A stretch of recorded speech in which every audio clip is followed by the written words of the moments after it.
अस्सलाम वालेकुम।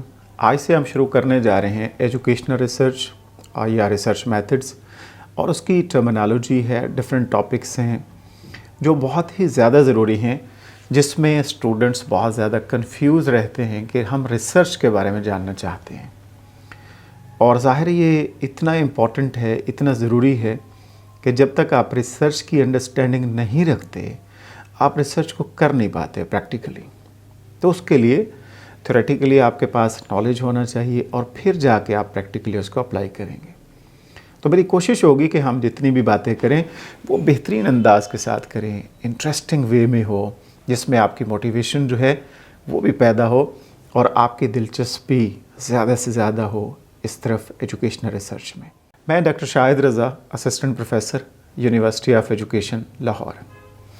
तो आइए एजुकेशनल रिसर्च या रिसर्च मेथड को शुरू करने से पहले मैं आपको आज की वीडियो में कुछ क्वेश्चंस आपसे शेयर करने जा रहा हूँ, और गौर से आपने इसको देखना है।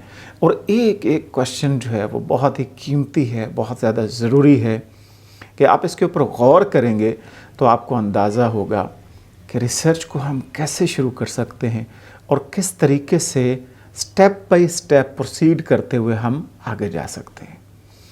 पहला क्वेश्चन देखिए, एजुकेशनल रिसर्च की बात करें या एजुकेशन फील्ड की बात करें तो उसमें पहली मिसाल ये है कि कोई भी स्कूल ले लें और उस स्कूल का जो प्रिंसिपल है वो ये चाहता है कि उसकी जो फैकल्टी है, उसके जो टीचर्स हैं, उसका जो स्टाफ है, वो मोटिवेशन के साथ काम करें, वो टाइम पे आएँ, कमिटमेंट से आगे बढ़ें। तो उनका मोरल जो है वो बुलंद करना चाहता है। एक डायरेक्टर, उसकी मिसाल हम लेते हैं, वो डायरेक्टर अगर स्पेशल एजुकेशन फील्ड में है तो वो ये चाहता है कि बच्चों की, स्पेशल बच्चों की जो प्लेसमेंट करनी है वो कितनी बेहतरीन तरीके से हो सके, और जितना बेहतर आप प्लेस करेंगे बच्चों को, उसकी डिसेबिलिटी के हवाले से उतना ज़्यादा बेहतर आप उनको डील कर पाएंगे, उनके प्रॉब्लम्स को हैंडल कर पाएंगे। तो वो ये चाहता है। एक एलिमेंट्री स्कूल टीचर वो क्या चाहता है? वो ये चाहता है कि उसके जो स्टूडेंट हैं, उनकी जो प्रॉब्लम्स हैं, उनकी जो वरीज़ हैं, उनकी जो डिफ़िकल्टीज़ हैं, वो किस तरीके से कम हो सकें और उनके इल्म में आ सके टीचर के, ताकि वो उसका बंदोबस्त कर सके, उनको प्रॉपर गाइडेंस दे सके, काउंसलिंग कर सके और उनके मसाइल को कम से कम कर सके।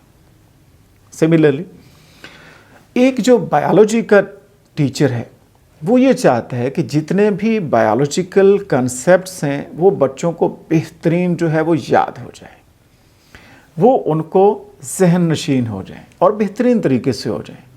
वो ये ख्वाहिश उसकी होती है और इसी के हवाले से वो चाहता है कि ऐसा हो जाए। एक फ़िज़िकल एजुकेशन का जो टीचर है वो क्या चाहता है? वो ये चाहता है कि कोई भी जो गेम है जिसमें बच्चे खेल रहे हैं, उसका जो आउटपुट आया है, उसका जो रिज़ल्ट आया है, जो बाकी डिफरेंट गेम्स हैं उनके रिज़ल्ट के साथ वो मैच करना चाहते हैं। वो देखना चाहते हैं कि बहुत सारे जो फैक्टर्स हैं वो जो कंट्रीब्यूट करते हैं, तो उसमें डिफरेंट जो गेम्स हैं उनके दरमियान कॉरेलेशन है तो किस हद तक है, इसको जानने की कोशिश करता है। इस सवाल का जवाब चाहिए उसे, वो इसको हासिल करना चाहता है। इसी तरह से जो स्टूडेंट है, जो तालिब इल्म है, किसी भी क्लास का है, वो पढ़ रहा है, वो क्या चाहता है? वो ये चाहता है कि वो किस तरीके से अपनी स्टडी हैबिट्स को इम्प्रूव कर सके, किस तरीके से वो मोटिवेट हो सके, किस तरीके से इंटरेस्ट डेवलप हो ताकि वो मज़ीद बेहतरीन तरह से पढ़ाई कर पाए। तो यहाँ पे आपने देखा कि जितने भी ये लोग हैं ये क्या चाहते हैं कि मसले का हल मिल जाए उनको, प्रॉब्लम की सलूशन मिल जाए उनको। एडमिनिस्ट्रेटर को ले लें, टीचर को ले लें, बायोलॉजी का टीचर ले लें, फ़िज़िकल एजुकेशन का टीचर ले लें, स्पेशल एजुकेशन का टीचर ले लें, इवन के काउंसलर ले लें, और आप स्टूडेंट को ले लें, सारे के सारे सवालों का जवाब चाहते हैं। यहाँ पे मैं आपको बताते चलूँ कि एजुकेशन फील्ड में अगर आप स्पेसिफ़िक बात करें तो इस तरह के प्रॉब्लम्स और इश्यूज़ डेली बेसिस पे आते रहते हैं और आप इसको देखते भी होंगे। अब इसमें जितने भी ये लोग हैं جو ہم نے ڈسکس کی ہے، جو ایگزامپلس کوٹ کی گئی ہیں، میں نے آپ کو مثالیں دی ہیں، یہ سب کے سب یہ چاہتے ہیں کہ انفارمیشن، مسئلے کا حل ان کو مل جائے، جس سے وہ اپنے معاملات کو، اپنی جاب کو، اپنے فیلڈ میں بہتر سے بہتر پرفارمنس دے سکیں، ایکسل کر سکیں، پروسیڈ کر سکیں، کامیاب ہو سکیں اور لوگوں کے کام آ سکیں۔ یہ اصل میں یہ سب چاہتے ہیں۔ اب یہاں پہ ایک اور سوال سامنے آتا ہے، وہ یہ ہے کہ یہ سارے کے سارے لوگ جو ہم نے ڈسکس کی ہے، ایجوکیٹرز کو لے لیں، اس میں پیرنٹس کو لے لیں، اس میں اسٹوڈنٹس کو لے لیں، کاؤنسلر کو لے لیں، ٹیچرز کو لے لیں، اسٹوڈنٹ کو لے لیں، یہ سارے کے سارے چاہتے تو ہیں کہ وہ مسائل کا حل تلاش کریں، لیکن ان کے پاس انفارمیشن کہاں سے آئے گی؟ دس از دا کوشچن۔ کہاں سے معلومات لیں گے، کہاں سے انفارمیشن لیں گے جس کے ذریعے وہ مسائل کے حل تک پہنچیں گے؟ یہ ایک سوال ہے، اور اس سوال کا جواب کہاں سے آئے گا؟ تو یہاں ایک قابل توجہ بات یہ ہے کہ یہ انفارمیشن، معلومات کہاں سے آئیں گی جو آپ کو چاہیے؟ تو اس کے لیے بہت سارے ذرائع موجود ہیں، بہت سارے سورسز ایگزسٹ کرتے ہیں، لیکن ایک اور سوال یہاں پہ پیدا ہوتا ہے، وہ یہ ہے کہ جو ایکسپرٹس ہیں جن سے آپ جائیں گے ان سے بھی معلوم کر سکتے ہیں، کسی بھی ایکسپرٹ کے پاس چلے جائیں وہ آپ کو انفارمیشن دے دے گا، آپ بکس کو ریویو کر سکتے ہیں، آپ آرٹیکلز کو پڑھ سکتے ہیں، آپ کو معلومات مل جائیں گی۔ اسی کے ساتھ ساتھ آپ خود اپنا پاسٹ ایکسپیرینس جو آپ کا ہے اس سے معلومات حاصل کر سکتے ہیں، انفارمیشن لے سکتے ہیں۔ آپ اسی طریقے سے اپنے کولیگز سے معلومات لے سکتے ہیں، تو انفارمیشن تو آپ کو مل جائے گی، لیکن کیا یہ انفارمیشن ریلائبل ہوگی؟ کیا یہ انفارمیشن اتھینٹک ہوگی؟ کیا یہ انفارمیشن ایکوریٹ ہوگی جو آپ کو مل رہی ہے؟ اس کے اوپر ایک سوال کھڑا ہو جاتا ہے۔ تو جناب یہاں پہ ایک اور کوشچن سامنے آتا ہے کہ جو انفارمیشن آپ کو مل رہی ہے ایکسپرٹ سے، آپ کے کولیگز سے، کتاب سے، آرٹیکل سے، آپ کے پاسٹ ایکسپیرینس سے، کیا آپ کہہ سکتے ہیں کہ یہ ساری ریلائبل ہے، یہ ساری ایکوریٹ ہے، یہ ساری پرفیکٹ ہے؟ اس کی اتھینٹسٹی ہے یا نہیں ہے؟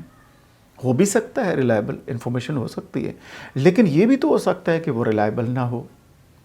تو جب شک آ جاتا ہے، جہاں پہ ڈاؤٹ آ جاتا ہے، جہاں پہ مشکوک ہو جاتی ہے کوئی چیز، تو اس کو ریسرچ میں آپ استعمال نہیں کر سکتے۔ دس از دا مین پوائنٹ ٹو انڈرسٹینڈ۔ ہو سکتا ہے ایکسپرٹ سے آپ نے جو معلومات لی ہیں، ایکسپرٹ سے لی گئی معلومات ٹھیک نہ ہوں۔ اسی طرح آپ نے کسی اور سورس سے کوئی انفارمیشن لی ہے، آپ نے کتاب سے پڑھا ہے، ہو سکتا ہے کتاب بہت پرانی تھی، آپ نے آرٹیکل پڑھا ہے، ہو سکتا ہے آرٹیکل بہت پہلے لکھا گیا تھا، ریسرچ ہوئی تھی، اس کے بعد بہت ساری اور ریسرچز ہوئی ہیں جس میں بہت ساری تبدیلی آ چکی ہے، آپ نے بہت پرانی ریسرچ جو ہے وہ پڑھ لی، تو اس کی اتھینٹسٹی اور ریلائبلٹی جو ہے وہ نہیں رہے گی جو ریسرچ میں چاہیے آپ کو پروسیڈ کرنے کے لیے۔ اسی طریقے سے آپ کا اپنا پرسنل ایکسپیرینس جو ہے وہ بھی آپ کو دھوکہ دے سکتا ہے، مسلیڈ کر سکتا ہے۔ تو یہاں سوال یہ پیدا ہوتا ہے کہ پھر کون سا ایسا میتھڈ ہے، کون سی ایسی ٹیکنیک ہے کہ جس کو ہم استعمال کر کے ریلائبل، ایکوریٹ اور اتھینٹک انفارمیشن لے سکیں، جو ہم اپنی ریسرچ میں استعمال کر سکیں اور آگے بڑھ سکیں۔ تو اس کے لیے سائنٹیفک ریسرچ میتھڈالوجی کو یوز کیا جاتا ہے، اور اس میں ہم استعمال کرتے ہیں سائنٹیفک میتھڈ اپروچ۔ اور یہ سائنٹیفک میتھڈ اپروچ جو ہے یہ پوری دنیا میں ورلڈ وائڈ جو اس کو استعمال کیا جاتا ہے، اس کی اتھینٹسٹی ہوتی ہے، ریلائبلٹی ہوتی ہے، ایکوریسی ہوتی ہے ایز کمپیئر ٹو ادرس جو ہم پہلے ڈسکس کر رہے تھے۔ تو اس کو آپ ریسرچ میں استعمال کرتے ہیں، اور اسی کی بیسس پہ آپ پرابلم سے لے کے سٹیپ بائی سٹیپ آگے بڑھتے ہوئے سولوشن تک پہنچتے ہیں، کنکلوڈ کرتے ہیں، کسی نتیجے تک پہنچتے ہیں۔ تو سائنٹیفک میتھڈ ہی وہ ٹیکنیک ہے کہ جس کے ذریعے آپ انفارمیشن کو گین کرتے ہیں، آبٹین کرتے ہیں، اور پھر اس کے سائنٹیفک میتھڈ کے پروسیجر کو اڈاپٹ کرتے ہوئے اس کے ڈفرینٹ جو لیولز ہیں، سٹیپ بائی سٹیپ اس کو استعمال کرتے ہوئے آگے بڑھتے ہیں، اور پھر فائنلی آپ کنکلوژن تک پہنچتے ہیں، نتیجہ اخذ کر لیتے ہیں۔